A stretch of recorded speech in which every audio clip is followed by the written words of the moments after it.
number back in the days when we were sending our samples to Brigham. And 58% of our patients were positive for EBV. And within that cohort, they had a younger age. The median age was 13 compared to 27 in EBV negative patients. So this sort of supports the hypothesis that perhaps one of the reasons we're seeing a younger age distribution in Rwanda is because of the higher rates of EBV infection. The other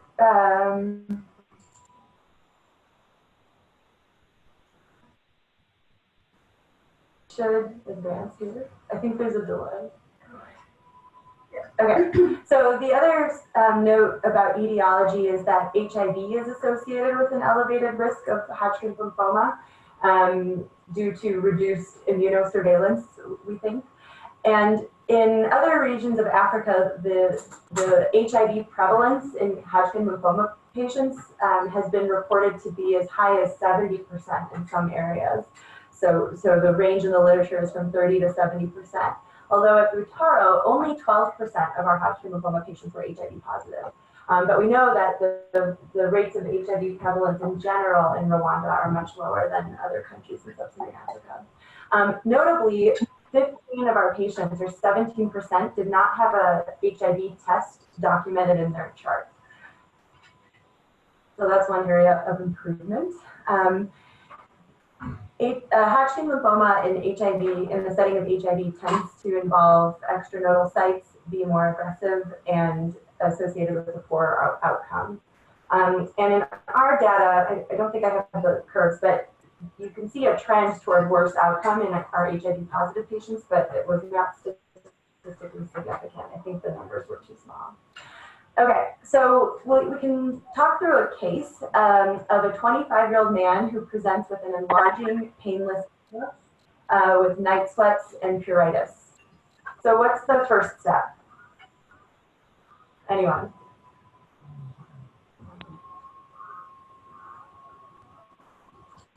It's not a trick question. Yes, biopsy. What kind of biopsy? Excision. Excisional? Okay. So the answer is a tissue diagnosis with either a corneal biopsy or excisional biopsy, usually of a lymph node. And the point here is that, as we all know, FNA is not adequate to make the diagnosis of Hodgkin's lymphoma or lymphomas. So in our data, in these 90 patients up through the year 2018, only one of them had a sort of a final diagnosis determined by FNA, and that was sort of in the early years of our program. And 60% had immunohistochemistry play a role in their final diagnosis. The source of the final pathology results was, so this means, the pathology report that we used to sort of make the final diagnosis was from Butaro in 38% and the Brigham in 28%, and from referral centers in Kigali in a smaller number. As you know, many patients start with a biopsy from Kigali and then have it. Okay. The delay one, right? Okay. So as far as histologic subtype, we had a histologic subtype documented in most of our patients, and the nodular sclerosis was the most common, with mixed cellularity being the second most common. And I didn't include this in the slides, but there's sort of an interesting geographic variation in histologic subtype throughout the world. Nodular sclerosis is the most common in North America and Europe, and some other LMICs, including in Africa. There are many countries who report a higher rate of mixed cellularity and isolation. So going back to our case, Our 25-year-old patient had an excisional biopsy of a cervical lymph node that demonstrated reads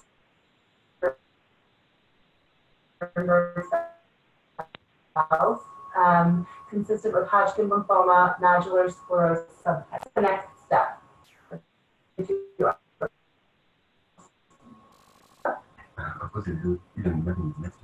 Yeah.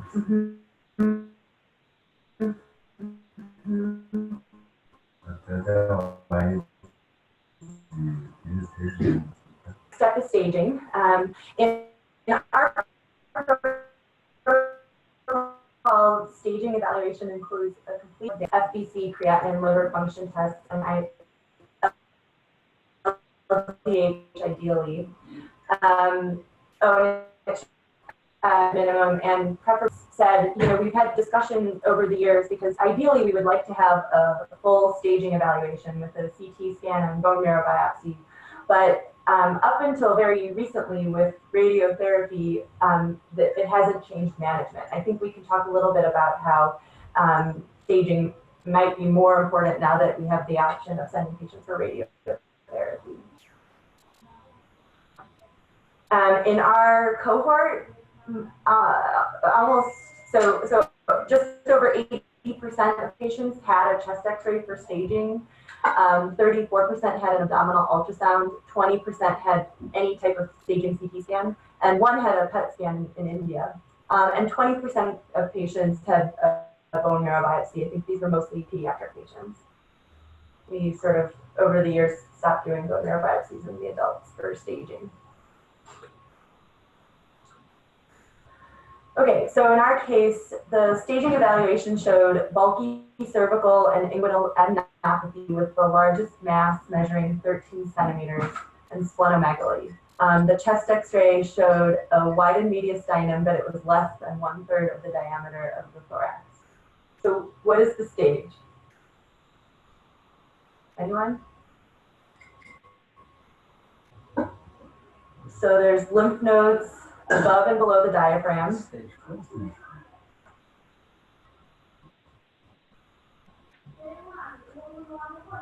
Okay, let's look at our lymph node man. So stage one. So this is staging for lymphoma in general. So stage one is a single lymph node region or a single extralymphatic site without lymph node involvement. And stage two is 2 or more lymph node regions on the same side of the diaphragm, or with limited involvement of an extralymphatic organ. Stage 3 is lymph node regions or structures on both sides of the diaphragm, and spleen is considered a lymph node region. And stage 4 is non-contiguous extralymphatic involvement, like bone involvement or visceral organ involvement.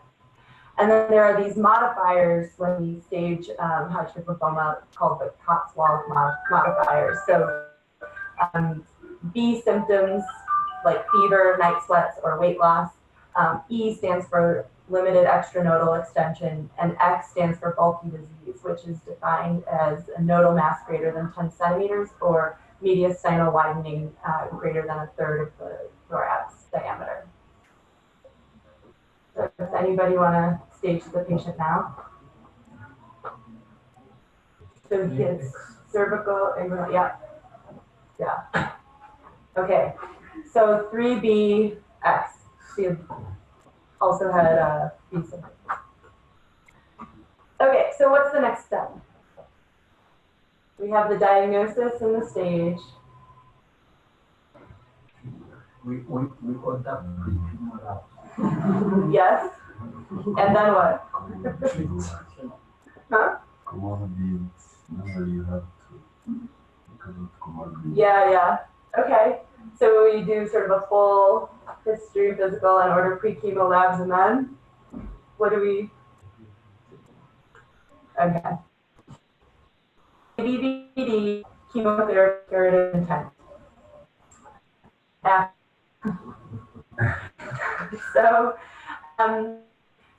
I think there are some non-medical oncologists in the room. So ABVD is a 4-drug regimen consisting of doxorubicin, bleomycin, vinblastine, and dicarbazine. So the cycle, and on days 1 and 15 of 28-day cycles for 6 cycles, irrespective of stage, is a protocol at Butaro.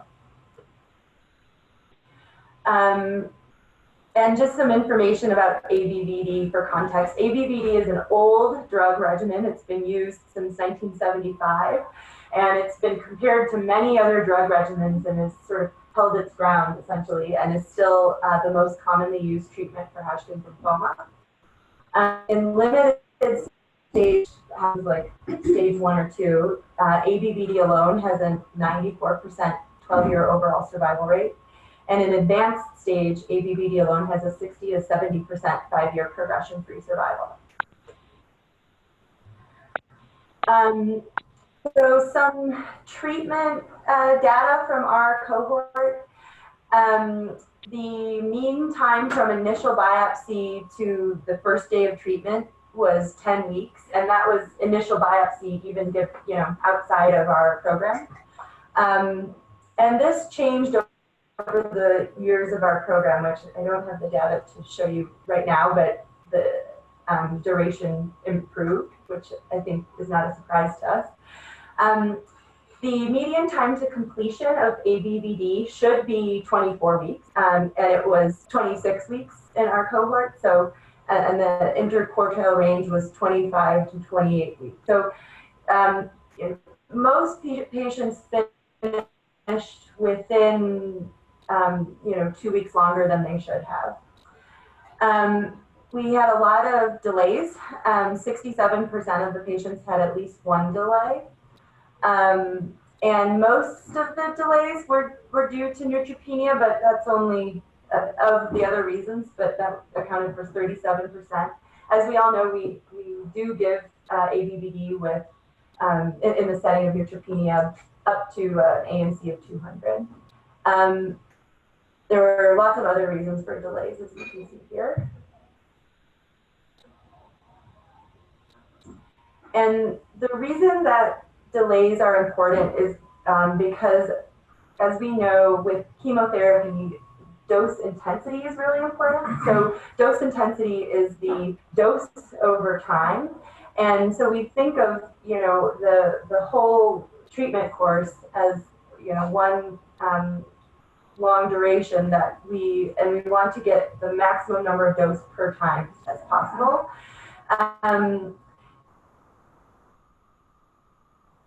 And in our cohort, this data is divided into the first 2 cycles, cycles 3 through 6, and then the whole course, which is cycles 1 through 6.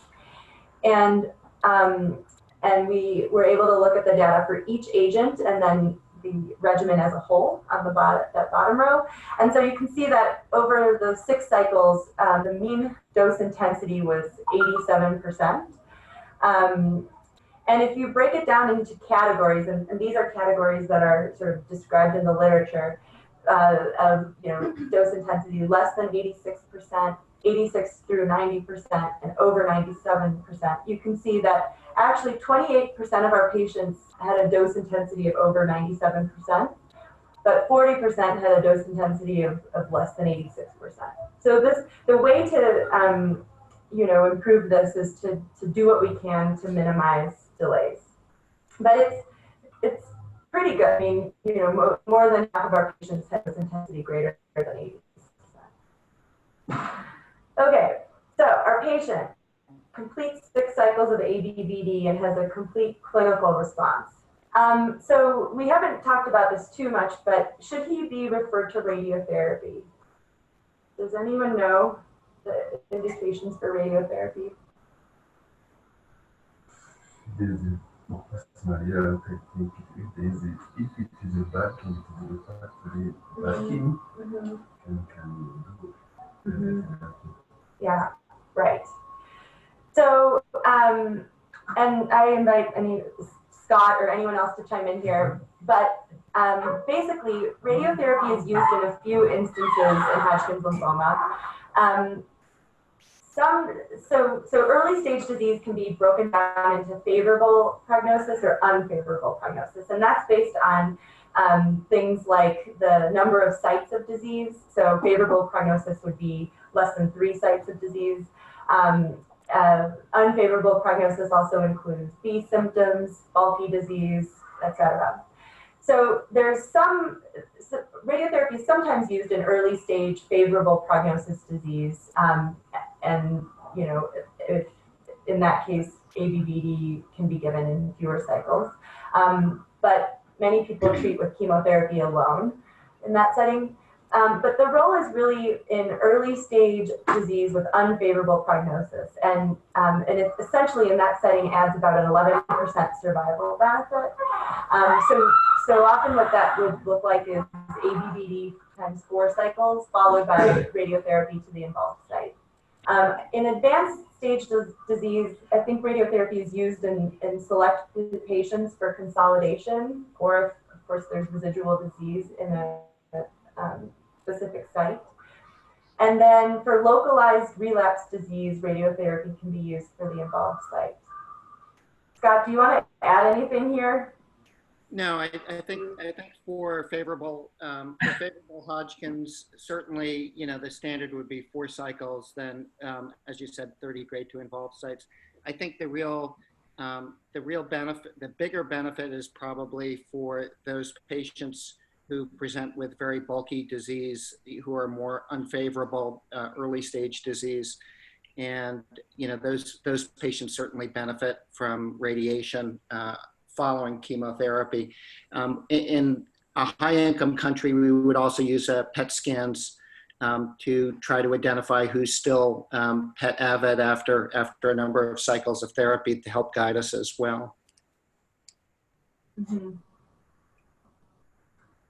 Yeah, and I guess in our setting, if there is sort of a residual nodules or mass on exam, it might be worth a biopsy to see if there's residual disease that might be radiated.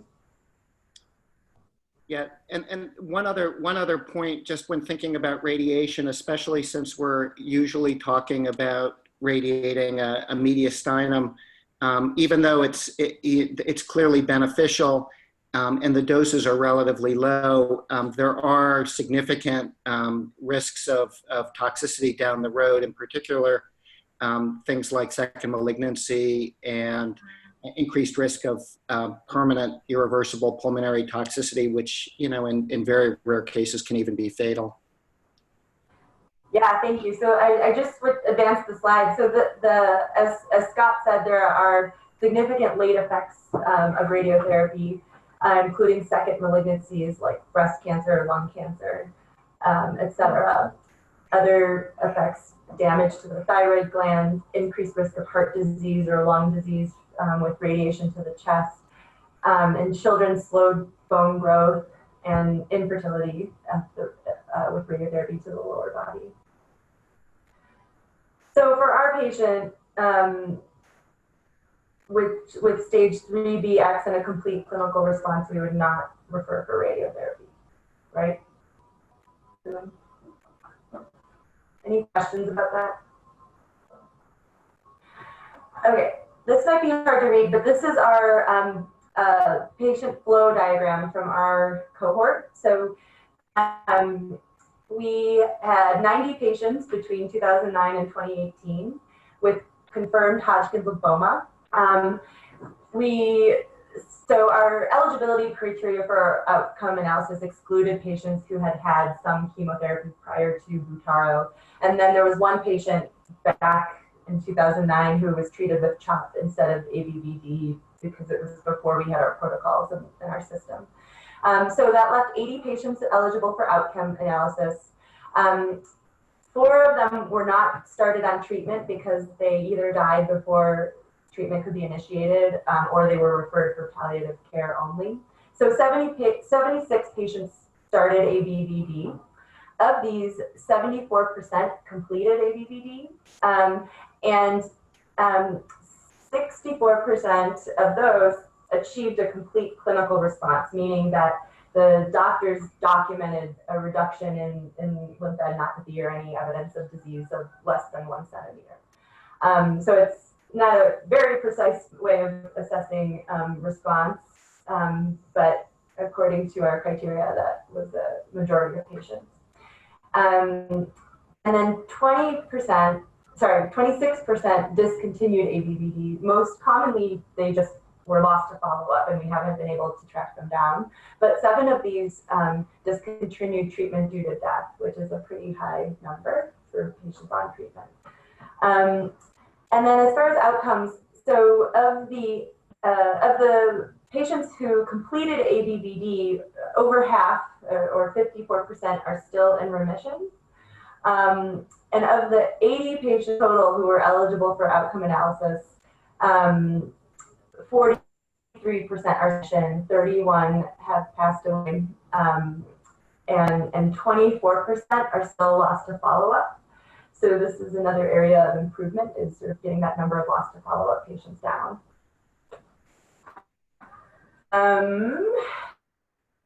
This is our Meyer curve for the overall cohort. And this, so we also did univariate analysis, look at what factors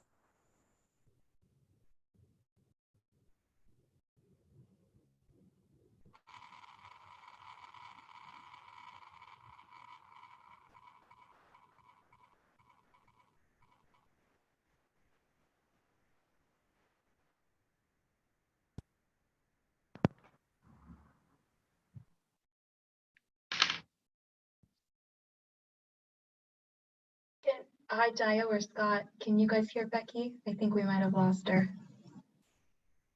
No. I think we've lost her. Okay. Let me text her to tell her.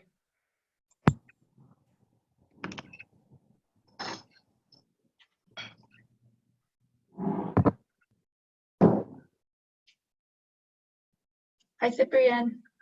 Hi. Hi, Helen. Nice shirt. I like that. Hi, Beth. Good morning.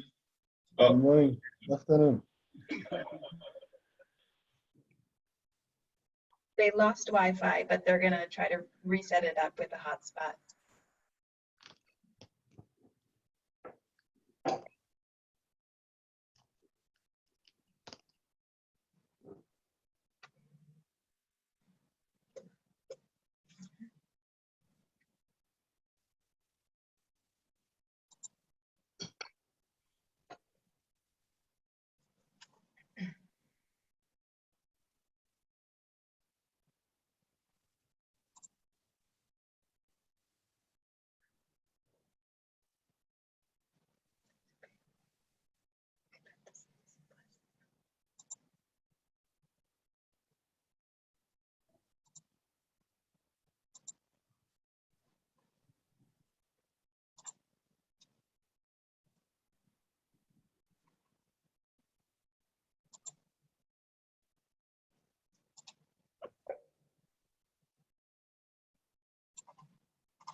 Hi, we're back. Sorry, we lost Wi-Fi completely there for a minute. Still, I'm almost done. So, in conclusion, some notable things in our results are that we saw a strikingly younger age distribution in Rwanda compared to U.S. and North America. Hey, Becky. Yeah? Can you hear me? Do you mind going back to the survival curves that you were showing? I think that's where we lost you. Sure.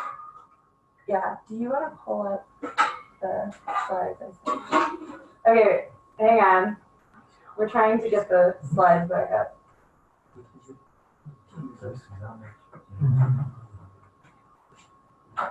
But we'll have to share from my screen because I'm the one hotspotting. I'm trying to hotspot. So, oh, thank you. So, oops, wait, but I need to share screen. How do I do this? Share screen.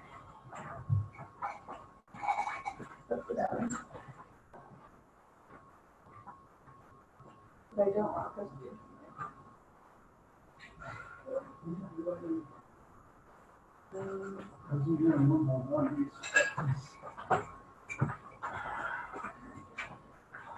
presentation. No, it's working. Yeah. Okay. It's the presentation mode is working for us here. I know you have it smaller, but I think we can go like this. Perfect. So I think when the internet cut out, I was saying that the ECOG status and stage sort of were nicely prognostic as would be expected, which I think shows that we're doing a good job of assessing ECOG status and staging, despite the fact that we're not doing complete staging evaluations in everyone. And I was also saying, I talked a little bit about the IPS factors like anemia, lymphopenia, leukocytosis, and said that those were also statistically significant. So I just showed one example, which was anemia. So patients with anemia did worse, as would be expected by the IPS factors. There were several factors that were not statistically significant. There was no difference between adults and peds, actually, in our outcome analysis.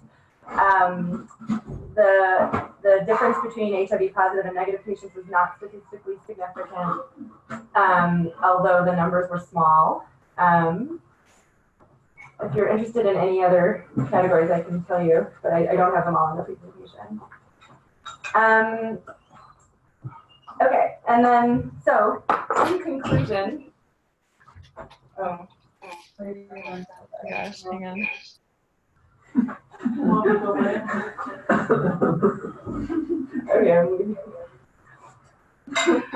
Okay, next, please. So some conclusions here. Where interestingly, we saw a much younger age distribution in Rwanda. After a median follow-up of 4 years, nearly half of our patients who started ABVD and 54% of those who completed are still in remission, which I think is impressive considering before our program started, there was no treatment available for the public sector. So that's a positive step forward, obviously. The number of patients who did not complete treatment was 26%, and who did not complete due to death is kind of so areas for quality improvement. We of course were looking at quality metrics in this data. So increasing the number of patients who had a documented HIV results, who had IHC-based diagnosis, which I think has already increased significantly, although we need reagents. I know that that's been an issue.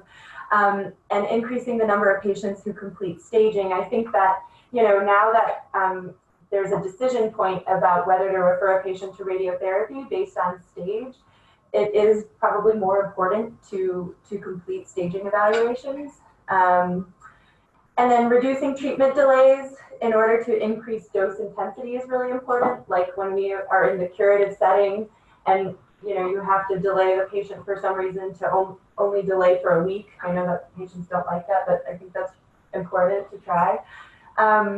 And then of course, reducing our loss to follow-up patients. So that I think is making sure our system for following patients who miss their rendezvous is intact. And we talked about sort of the new thing, which is being able to select appropriate patients for radiotherapy. So that's all I had, but I would invite any other additional thoughts, conclusions, discussion points. Becky, this is Mary. Can you hear me okay? Yep. Hi, everybody. I'm sorry, my video isn't working for some reason, but that was fantastic. And I had a question about the younger age distribution, because we see this so often in many disease types. And I'm curious about selection bias, because I feel like it's younger people who are going to show up for medical care. And are we missing the elderly or the older the bimodal distribution because of access to care. And what are your thoughts on that? Yeah, thank you. So I can give a few thoughts and then open it up, but I think there are probably many reasons for the difference, and it has been described. Of course, we see it across diseases, and that's also been described in other reports from sub-Saharan Africa. I think that, you know, one thing is the age distribution in the population in general is much younger, and so in order to really show that our age distribution of Hodgkin lymphoma is younger, we have to, I think, control for the general age distribution of the population, which I have not done myself, but I think is something we should think about doing. We've talked about before. I think that it also looks like there's a higher rate of EBV positive Hodgkin lymphoma in younger patients, and I think that one hypothesis is the earlier acquisition of EBV is an explanation for the younger age distribution. But I would not be surprised if there's some bias as far as you know, presenting to care. Although I think that it's really, I would invite anybody else's opinion about this. It seems like it's really the very old who are presenting to care as much potentially with cancer diagnoses, as opposed to just sort of middle-aged adults. And Mary, this is Leslie. I think that there's way too many pediatric cases, and that's not just an ascertainment thing. So it's a great question overall we're struggling with, but there are way too many 10-year-olds that we see in the pediatric population. So I think there is something real, at least for part of the kids. Yes. Well, I was just going to add something. I think we should sort of mentally separate out, you know, what we see at Butaro versus like what's the true incidence versus prevalence in the entire population, because I don't think those two things are entirely the same or identical. So I think it's we should sort of be careful with extrapolating, saying that you know, the incidence in a specific population group is higher, because we really don't know what the true incidences are. So we could say the distribution that we see at Butaro is skewed to younger, but I don't know if that's actually really reflective of you know, a higher population incidence in pediatrics, for example. Because another alternate explanation could be that you know, the incidence in pediatrics is exactly the same, but the incidence in older people is much lower for some reason in you know, in Rwanda. So I think I don't think we could chat. I think that the actual incidence in patients under 12 is way too high. Like, there's more kids under 12 with Hodgkin's in Butaro than in the Dana-Farber in the last 5 years. Yeah. Well, so I guess the point I was trying to make is, I think the efforts that have been done with the cancer registry is really what's going to help us in the long run figure out, you know, what the population incidences are and what the population prevalences are, because I think, Mary, as you sort of alluded to, like in the breast cancer patients and the colon cancer patients, all these patients, we're seeing lower. I mean, I agree with you, Leslie. I think the pediatric thing is like separate, like, you know, because we don't account, those things are not accounted for in the other diseases. But like in most of the diseases we see, it seems that there's a skew towards younger, but I just cautioning that it doesn't necessarily mean there's a higher population incidence in younger people. Yeah, I agree totally. I think the Hodgkin's is different and a little real, but your point is absolutely correct. Sorry, Leslie, this is Rowan. Do you think it's EBV related in the kids?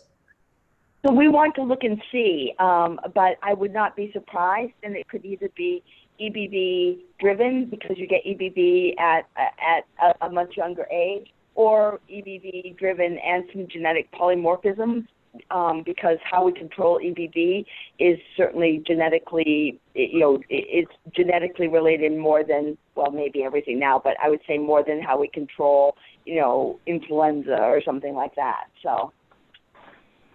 Okay. And Scott, if I could, one more question. Can you comment, because it's always a question I think we grapple with here, even in North America, the risk ratio benefit of 3 more cycles of ABVD versus radiotherapy? In other words, which is the least toxic, or how do you decide what's the better route where you have, let's say, both possibilities? Roanne, are you talking about doing chemotherapy alone for 6 cycles versus shorter course chemo and radiation? Yeah. So how would you assess which one might be the better toxicity in Rwanda, so to speak, where we I have competing challenges? I think it's a great question, and I think even in this country, there's it's not absolutely clear. I think breaking it down into favorable and unfavorable Hodgkin's is the first thing you need to do, and certainly the benefit of radiation is probably less in the favorable group. I think for the unfavorable stage 1-2 Hodgkin's patients, I think there's a tendency to go longer with the chemotherapy, go more cycles, and add radiation on top of that. So it's going to be a very interesting discussion. Becky just alluded to it earlier, in terms of coming up with some new guidelines about who gets referred. I mean, there are some people who would go, just a couple cycles for a favorable stage 1 Hodgkin's, a couple cycles of chemotherapy and low dose radiation, even though, just to reduce the toxicity. Whereas the gold standard is really more like ABV times 4 plus. I think the second thing, and I'm certainly not somebody who can comment on this, in terms of toxicity, certainly given that we're dealing with a younger population, it becomes even a bigger issue. When you're talking about treating 12 and 13-year-olds, who have potentially, 50, 60 years ahead of them. So I'm not sure if we need to think about those separately.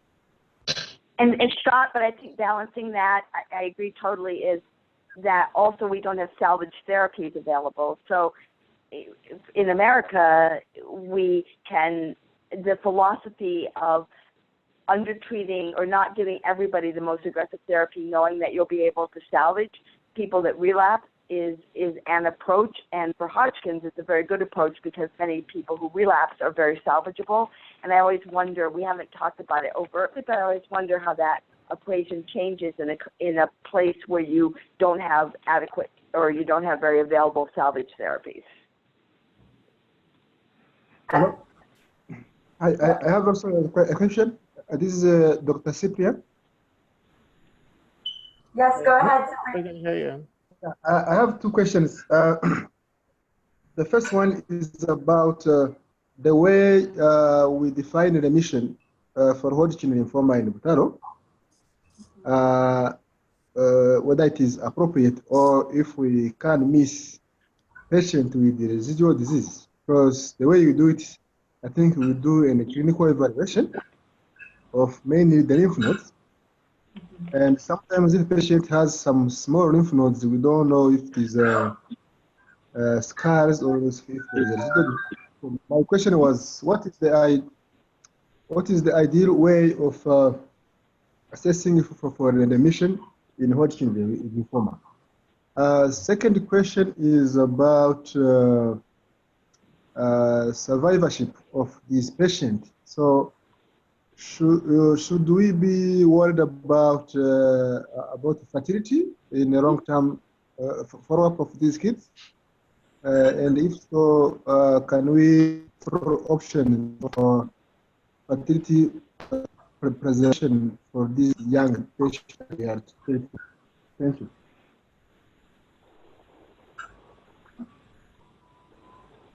I'll jump in.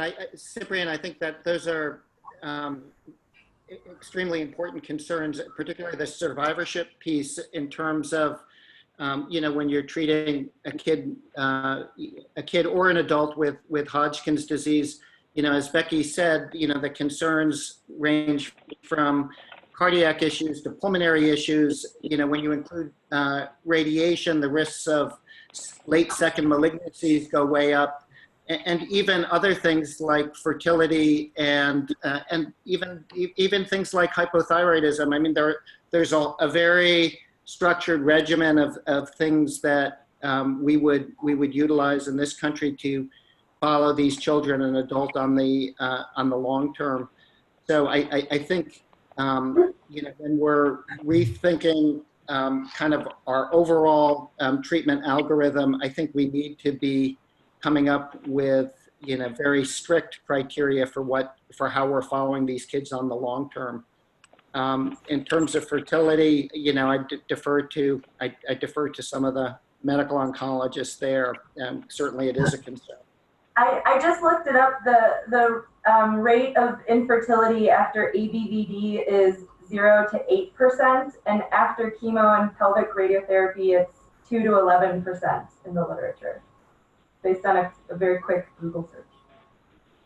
Yeah, there's a lot of work in survivorship for these kids that has been applicable in the adult population as well. And I think, Scott, you mentioned the big ones.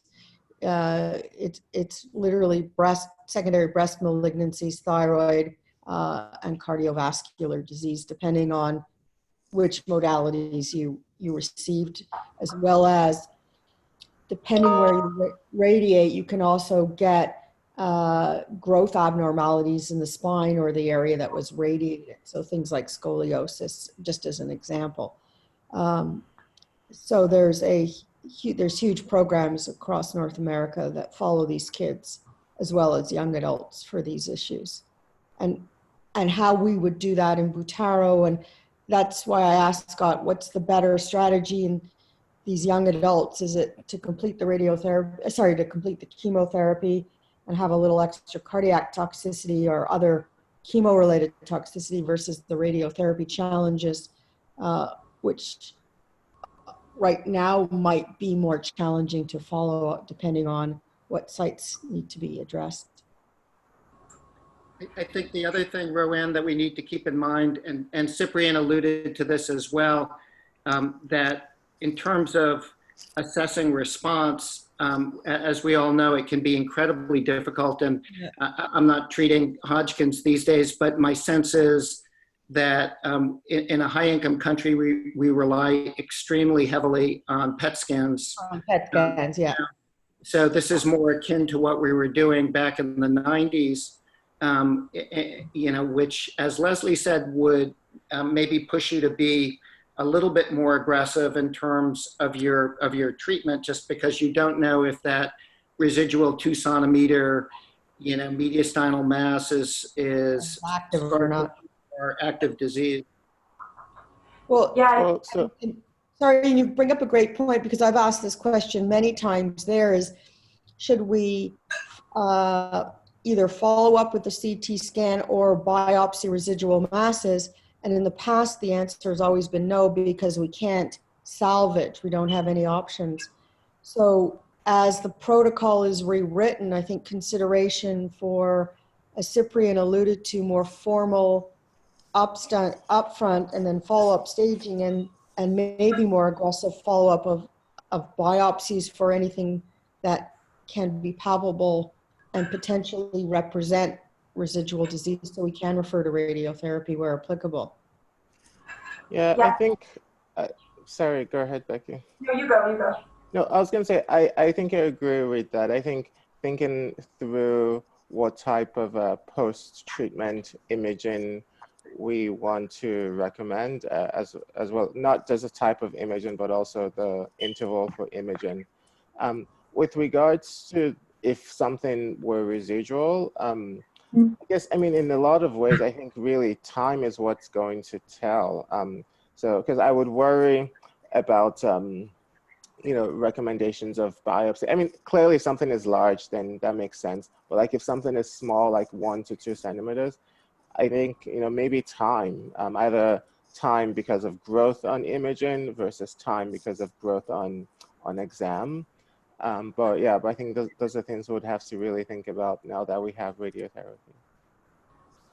Yeah, I was just going to underscore the point for everyone that it is, like Cyprian said, it's common to see some residual mass on exam or findings on a CT scan. And the reason why PET scans are so valuable in this situation is because you can look at actual metabolic activity and distinguish active disease versus just the remnant of previous disease. But on CT scan, you can't. And so you might see findings on CT and we don't know if it's actual disease or not. So I just wanted to underscore that point, because I think we get CTs in this setting and then we don't know what to do with it, and especially if it's in an area that's difficult to biopsy. So I agree with Dio that just having multiple time points is probably the most valuable assessment.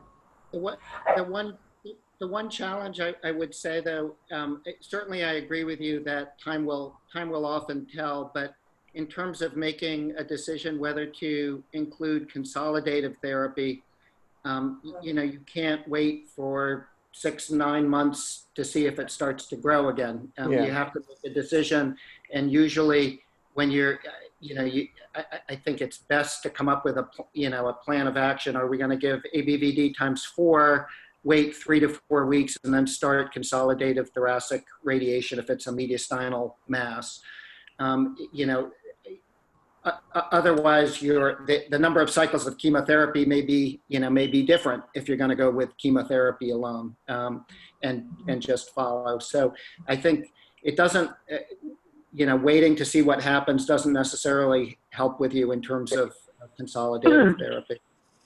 Right, and I think, Scott, for the people on the ground, it's really important so we often say wait and see what happens in terms of has someone relapsed, because Hodgkin's is slow growing and we don't really have much to offer. But I think your point exactly, that when you're trying to come up with a front package, that's a very different algorithm, right? Yeah. I would add too that, I was just thinking, we're not at the point where radiation is really readily available yet. And so it would be prudent to just, complete the 6 cycles. And then if there's clinically residual disease in a limited area, then that's when you think about radiation. I think that's a great point, Mary. We're talking as if there's unlimited resources availability, and there isn't. I know that we're getting close to time, but I want to give a chance to the people in this room to add anything, any comments, or ask any questions, any hypotheses about the young age distribution. Yeah, thank you, Becky, for your good presentation.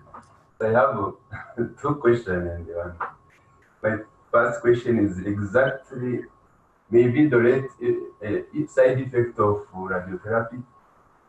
During my short experience, I had get 2 patients who did get radiotherapy during treatment of Hodgkin lymphoma in South Africa in 2002, who presented late squamous cell carcinoma on the same side of on the cervical, the same side of Hodgkin lymphoma. Is it really after 8 years late?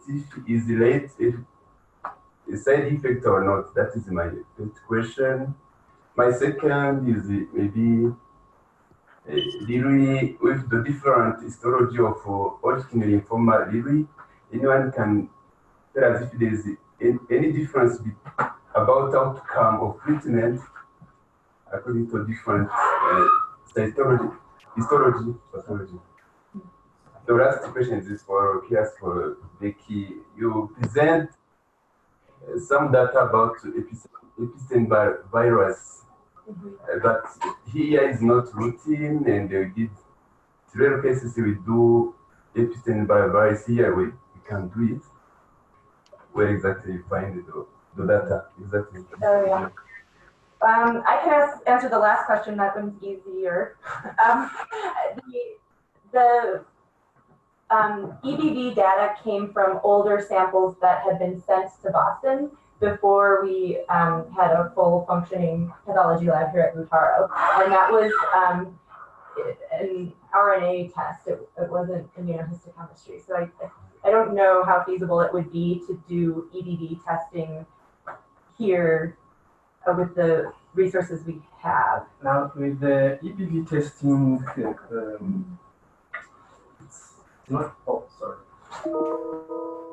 My comment on the EBV testing, that's something that we are not yet able to afford here and doing on a regular basis. But Dr. Tassis is doing a large study in testing for EBV for Hodgkin and non-Hodgkin. So we soon get good data about EBV status. I don't know how far he is, but that's my comment on the EBV. It's not something that we are ready to do. And then my other comments on the residual palpable masses, what to do with.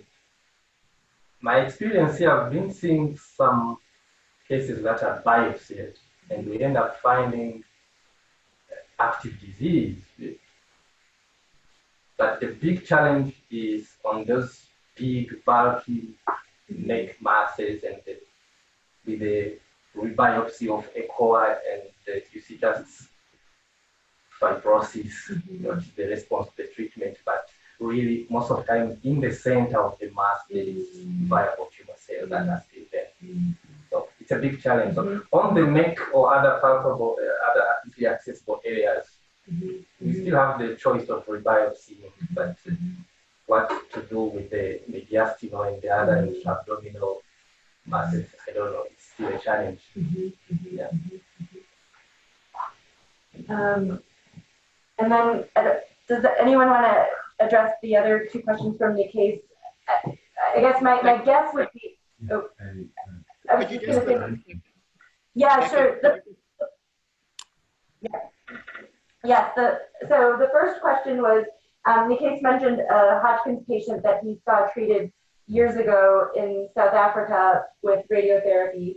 And then years later, there was a second malignancy, which was a squamous cell carcinoma of a cervical node in the irradiated area. He's wondering if that is likely to be a secondary malignancy related to the radiation treatment in particular. And my guess would be yes, but I defer to the experts on the line. I would say it's very possible. Just one thing about second malignancies, as Leslie said, particularly on the younger women who get treated with mantle radiation to the chest, secondary breast cancers are a huge problem. But we also can see other types of malignancies, kind of unusual sarcomas, and sometimes squamous cancers. So certainly that could be the one thing to know also about the secondary malignancies from radiation is usually they're going to happen more than 8 years or 10 years after the therapy. It would be very unusual to see it, within the first couple of years.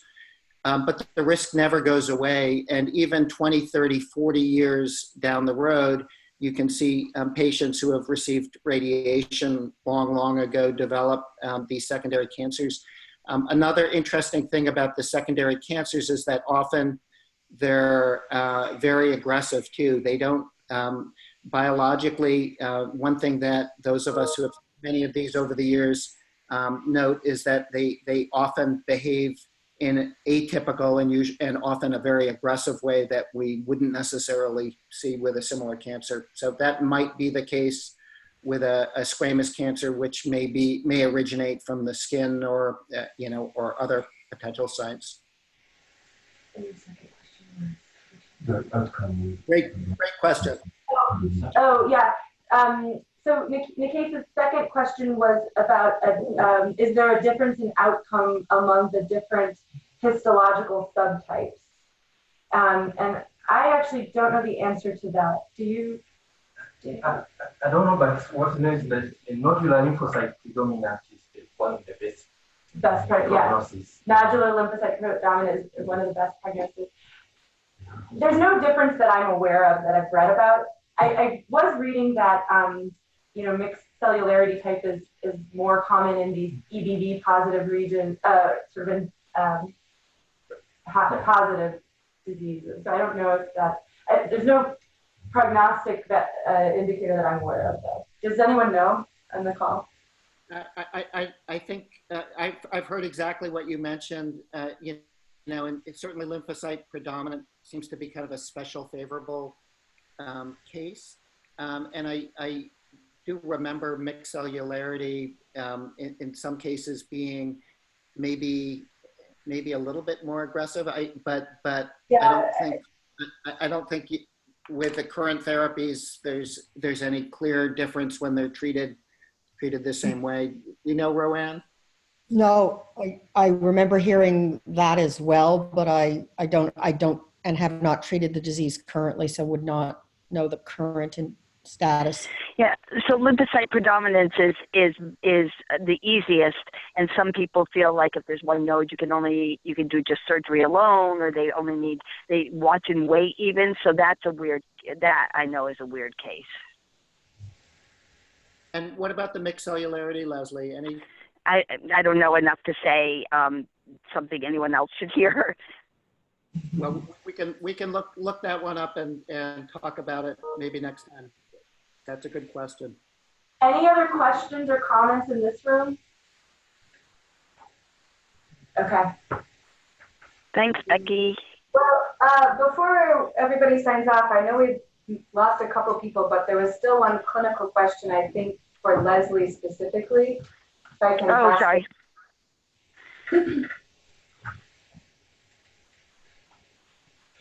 Hello, everybody. This is Dr. Oscar. In pediatric, we have a question. It's about the protocol of Burkitt lymphoma. We have a new protocol. Now we have had 3 patients, and the 2 are on the ward. And we arrive at the phase of giving cyclopin IT. And the cyclopin we have in our stock is for infusion only. What is written on the box? So we were wondering in the intrathecal way. If not, can we switch to IV, another dose? Because we give 5 days of IV infusion, and the 7th day it is IT.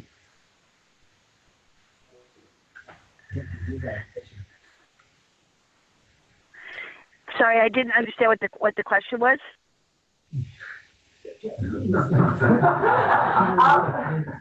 I'll try to repeat it. So it sounds like the question's about the Burkitt lymphoma protocol. They're at the point in the protocol where they need to give IT cytarabine, but the cytarabine that they have in stock is for infusion only.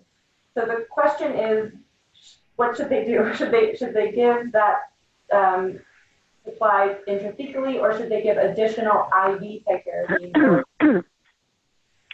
Yeah, so you can't. Sorry.